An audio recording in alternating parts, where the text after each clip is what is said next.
प्रशांत किशोर जी का जो विजिट हो रहा है वो काफ़ी फलदायक साबित हो रहा है कि जातिगत वोट टूटने लगा है जन स्वराज के कारण। एक तो गठबंधन के भीतर का द्वंद्व, दूसरा जन स्वराज पार्टी के का प्रभाव, इन सब मिल करके जो ट्रेडिशनल वोटर थे जाति के वे टूट गए। नीतीश कुमार जी के इच्छा के कारण ही अवधेश बाबू की वहाँ पर जीत हुई है। राजनीति में तो नैतिकता का ना कोई जगह है कि ये उधर जाएं या वो इधर आएँ, ऐसा भी हो सकता है। इन दोनों से अलग अब एक तीसरा खेमा शुरू हो रहा है, इसलिए अब रस्सा ढीला होने लगा है। बहुत लोग जो कल तक भाजपा के टिकट के लिए दावेदार थे, अब स्वराज की तरफ जो है सो अपना रुख कर रहे हैं। बधाई देना।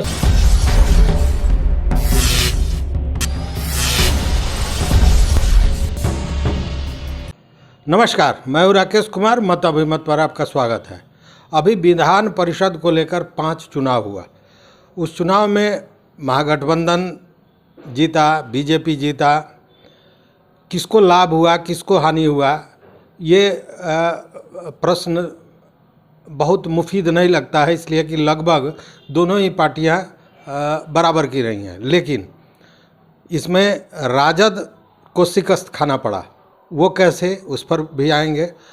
और जन स्वराज पार्टी से समर्थित उम्मीदवार आफाक अहमद ने की जीत के बाद निश्चित रूप से राजनीतिक हलचल बढ़ गया है। इसी को लेकर बात करेंगे आज।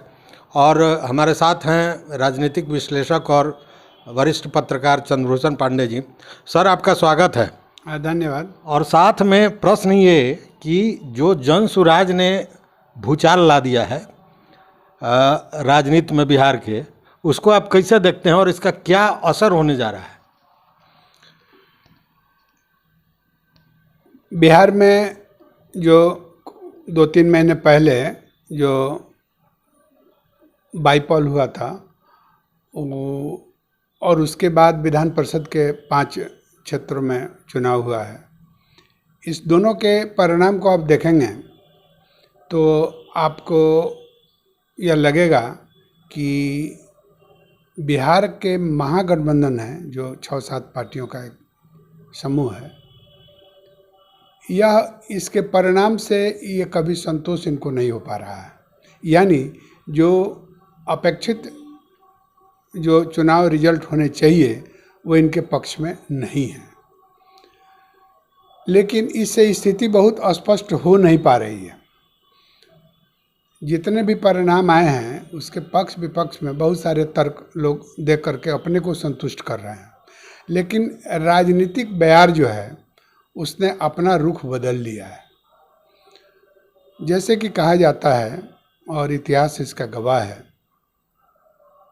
कि चंपारण की धरती से जो राजनीति निकलती है वह बहुत दूर तक जाती है और देश को भी प्रभावित करती है।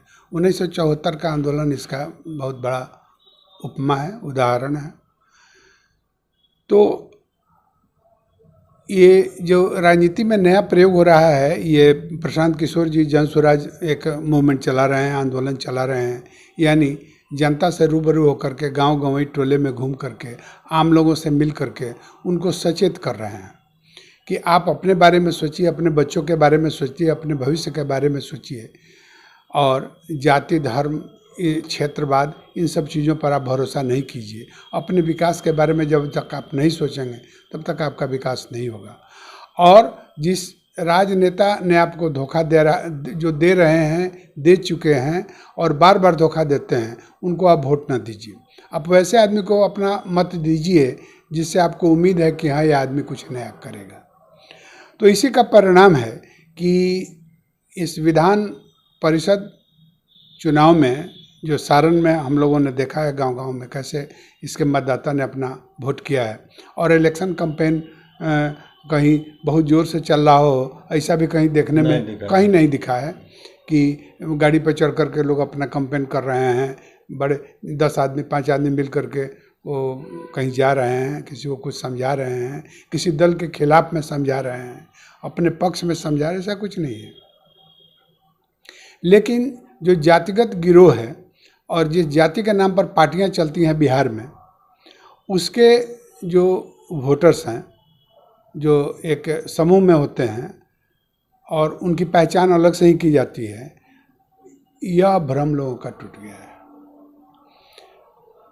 अगर भ्रम नहीं टूटता तो जन स्वराज समर्थित उम्मीदवार ये शिक्षक निर्वाचन क्षेत्र से विजयी घोषित नहीं किए जाते। जैसे कि आप देख रहे हैं कि महागठबंधन के प्रत्याशी सीपीआई के वो श्री केदार पांडे जी के पुत्र जो आनंद पुष्कर जी जो खड़े थे, तो वो समझ रहे थे या उनके जिसको जोड़ करके वो चल रहे थे अपना वोट, उसमें यादव, मुस्लिम, उनके कम्युनिस्ट पार्टी के कैडर्स, यही उनका अपना वोट था जिसके बलबूते वे चुनाव लड़ रहे थे। और जो वास्तव में जो मुस्लिम और यादव जो लोग हैं वो वोटर अभी बिहार में अब कम्युनिस्ट पार्टी के नहीं हैं, वे वोटर आरजेडी के हैं। वे आरजेडी के एकदम तपे तपाए वोटर हैं और उनके लिए वे कुछ भी करने को तैयार आज भी दिखाई देते हैं। लेकिन यह जो चुनाव हुआ है इसमें यादव, मुस्लिम, भूमिहार, राजपूत, कायस्थ, ब्राह्मण, ये सभी जातियां जो दूसरे दूसरे दलों के वोटर्स हैं समझे जाते रहे हैं, ये लोग अपने पुराने सोच को छोड़ करके ये लोगों ने जन स्वराज पार्टी के कैंडिडेट को अपना समर्थन दिया, वोट दिया, उसकी मदद की, उसके पक्ष में हवा बनाया और आशा भी व्यक्त की पब्लिकली सड़क पर, चौराहे पर कि इस जन स्वराज के अगर कैंडिडेट को अगर वोट दिया जाएगा तो हो सकता है कि नए ढंग से सोचे और सबके बारे में सोचे और बिहार के बारे में ज़्यादा सोचेगा। यही एक नई मुहिम हुई है और इसके परिणाम से सब कोई जो भावुक हैं वो यही कारण है। जो वोट बैंक था वह टूटने लगा है और वोट बैंक टूटने का परिणाम यह सामने आया है। इसीलिए लोग अब चिंतित हैं कि आने वाले चुनावों में विधानसभा में या लोकसभा में यह कहाँ जाता है। वो महागठबंधन वाली बात सर जो आपने कही, मुझे लगता है कि अब जैसे देखा जाए गया में आरजेडी के प्रदेश अध्यक्ष जगदा बाबू के बेटा खड़ा हुए और उनको भी हार का सामना करना पड़ा। तो आपने जो कहा कि महागठबंधन को कहीं ना कहीं उसका टूट रहा है, तो हमको लगता है कि वही बात होगी वहाँ भी एक चंपारण में तो इन्होंने समर्थन दे दिया था। अभी तो चंपारण विजिट करके गए हैं ये प्रशांत किशोर जी, अभी तो गया दक्षिण बिहार में गए ही नहीं है। तो दक्षिण बिहार के बारे में अभी यह समझा जा रहा है कि उत्तर बिहार में जो ये प्रशांत किशोर जी का जो विजिट हो रहा है वो काफ़ी फलदायक साबित हो रहा है। अब दक्षिण बिहार के राजनीति कुछ इतर है उत्तर बिहार से, तो यहाँ पर कुछ विद्वत लोग हमको बता रहे थे अपनी अपनी बात कि जैसा उत्तर बिहार में हो रहा है वैसा दक्षिण बिहार में होना संभव नहीं लगता है जन स्वराज के साथ। लेकिन यह तो सामने परिलक्षित हुआ कि वहाँ बिना गए हुए, बिना जन समर्थन प्राप्त किए हुए, बिना लोगों से बात किए हुए जन स्वराज ने एक समर्थन एक निर्दलीयों को अपना सिर्फ दे दिया था, तो वहाँ पर गठबंधन की हार हो गई, वहाँ के गठबंधन की हार हो गई, यानी कि आरजेडी के जो कैंडिडेट थे वो पराजित हो गए। तो सवाल यह है कि एक तो गठबंधन के भीतर का द्वंद्व, दूसरा जन स्वराज पार्टी का प्रभाव, इन सब मिल करके जो ट्रेडिशनल वोटर थे जाति के वे टूट गए। नहीं, वो कहा गया महागठबंधन के भीतर का द्वंद्व, तो उसमें तो ये भी बात आ रही है, उंगली उठाया जा रहा है कि जदयू ने मतलब नीतीश कुमार ने मदद नहीं किया, एक हार का ये भी कारण बताया जा रहा है। मतलब आरोप नीतीश कुमार पर भी लग रहा है। हाँ, आरोप लगाने वाले नीतीश कुमार जी पर यह आरोप लगा रहे हैं कि इनके पार्टी के लोगों ने अपना मत जो है सो उनको नहीं दिया है, अगर देते तो उनकी जीत सुनिश्चित हो जाती। सवाल यह भी है कि जो राजनीति जानने वाले लोग हैं उनका तो यह भी कहना है कि अवधेश बाबू जो विधान परिषद के एक 2-3 दशकों से, माने 2 दशक से ज़्यादा तक विधान परिषद के डिप्टी चेयरमैन रहे हैं और चेयरमैन के पद पर किसी को आने नहीं दिया गया सरकार के द्वारा, तो ये नीतीश कुमार के से बहुत करीबी हैं, नीतीश कुमार के खासम खास हैं, उनके गहरे मित्र में से हैं और उन पर उनको विश्वास है। और अवधेश बाबू जबकि दूसरे पार्टी में भाजपा में है, जिससे दिन रात जो है सो समझिए कि तलवार जो है सो तना हुआ है। तो लोगों का संदेह है कि नीतीश कुमार जी की इच्छा के कारण ही अवधेश बाबू की वहाँ पर जीत हुई है। इनका कहीं ना कहीं समर्थन भीतर से था। और दूसरा यह भी आरोप है कि इनके पार्टी के लोगों ने उनको वोट, आरजेडी के कैंडिडेट को वोट दिया ही नहीं, है ना, इसलिए उनकी पराजय हो गई। तो कुछ भी कारण हो सकता है। लेकिन एक कारण और भी हो सकता है। ये भी बातें आ रही हैं, पिछले कुछ दिनों से देखा जा रहा होगा कि जो राजनीतिक गलियारे हैं उसमें ये बातें आ रही हैं कि नीतीश कुमार फिर कहीं भाजपा के साथ पलटी नहीं मार दें। तो ऐसा तो नहीं कि भाजपा के कैंडिडेट को उन्होंने मदद किया, ये भी कहीं परिलक्षित करता हो? हाँ, आरोप तो बहुत तरह के लगते हैं, संदेह बहुत चीज़ों पर व्यक्त किया जा रहा है। नीतीश कुमार जी के भाजपा छोड़ने और जुड़ने का क्रम 2 बार हो चुका है, इसलिए यह संदेह किया जा रहा है। तो सवाल है कि नीतीश कुमार जी का जो मोतीपुर में इथेनॉल का जो हाँ, वो भी बड़ा यूनिट का जो चर्चित उद्घाटन कल हुआ, उसमें भाजपा के राष्ट्रीय प्रवक्ता शाहनवाज हुसैन जी उनके साथ थे, बीणा सिंह जी भी थी, वो भी दूसरे ही दल की हैं, वो लोग देखे गए हैं। हालांकि शाहनवाज हुसैन बोल रहे थे कि हम लोगों ने इसे शुरू किया था, आज उद्घाटन हो रहा है। कोई कुम्हार जो है सो घड़ा बनाता है, बहुत सुंदर घड़ा बनता है, तो उसको कोई खरीद करके ले भी जाता है, लेकिन उससे प्रसन्नता होती है कि मैंने बहुत अच्छा बनाया था। तो हम इंडस्ट्री मिनिस्टर थे और यहाँ शुरू कराए थे, आज उद्घाटन हो रहा है, तो हमको बड़ी खुशी हुई। और हम एक पारिवारिक कोई इवेंट में हम भाग लेने आए हुए थे, तो यहाँ पर हम आए। फूड पार्क भी हम लोगों ने बनवाया था और उसको भी देखने आए। तो यह तो कहने की बात हुई, उन्होंने बयान दिया, लेकिन उनको देख करके बिहार में इतनी कटुता है, राजनीतिक कटुता है कि सरकार में रहते हुए भी लोग जो सरकार के भीतर हैं, मंत्री हैं, तो एक मंत्री दूसरे मंत्री के सभा में नहीं जाते हैं, इतनी कटुता होती है। लेकिन यहाँ तो जो भाजपा से तलवार खींची हुई है नीतीश कुमार का, वैसे नीतीश कुमार के फंक्शन में शाहनवाज हुसैन जी खुद उपस्थित होते हैं, एक भाजपा के बहुत प्रमुख चेहरा हैं। यह देख करके लोगों को बड़ा आश्चर्य हुआ, यह क्या दिखाई दे रहा है। अगर इतना जो है सो नैतिकता किस बात की है, राजनीति में तो नैतिकता का ना कोई जगह है, ऐसा कोई चीज़ नहीं है।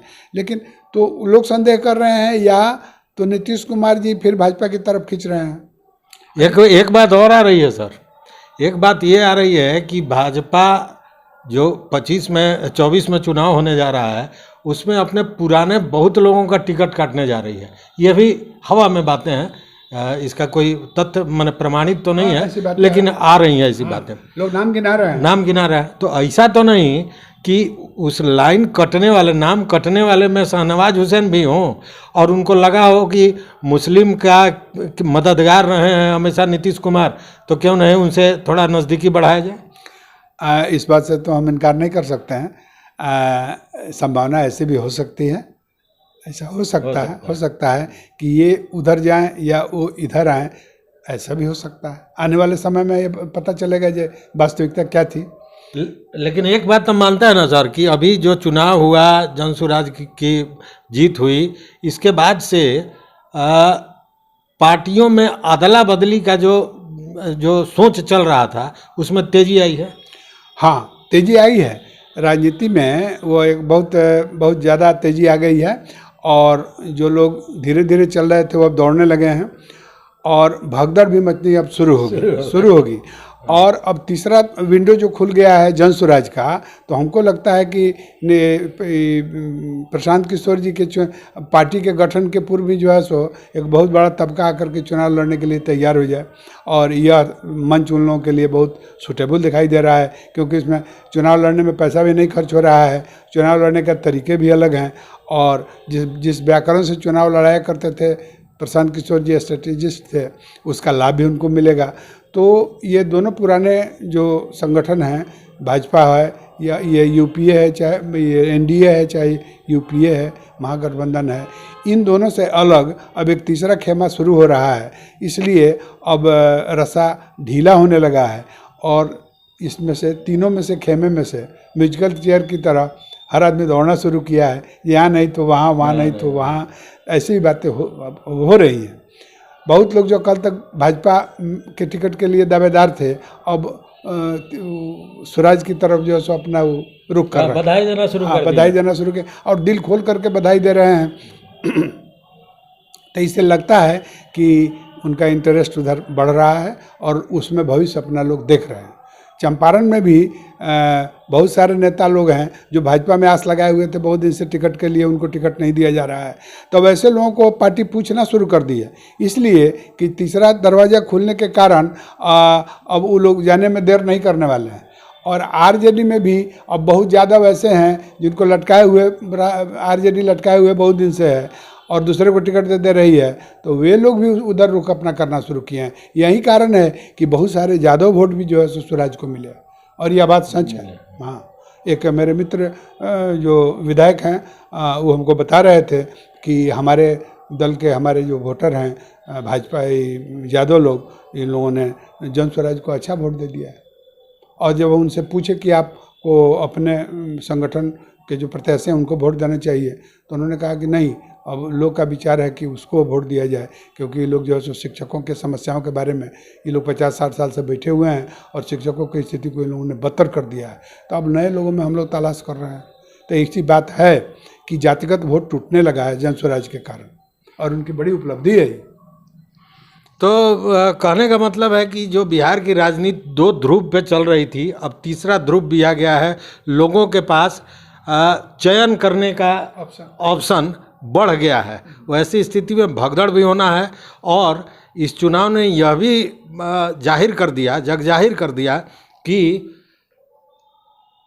जन स्वराज अभी अभियान है, पार्टी भी नहीं बना है, लेकिन उसने वोटरों में सेंध मारना शुरू कर दिया है। तो बहुत बहुत धन्यवाद। देखते रहिए मत अभिमत। अगर चैनल पर नए हो तो निश्चित सब्सक्राइब कर लीजिए, घंटी जैसी आकृति है उसको दबा दीजिए, ताकि हम जो वीडियो बनावें वो आप तक पहुँचे। बहुत बहुत धन्यवाद, कोटि जय आभार।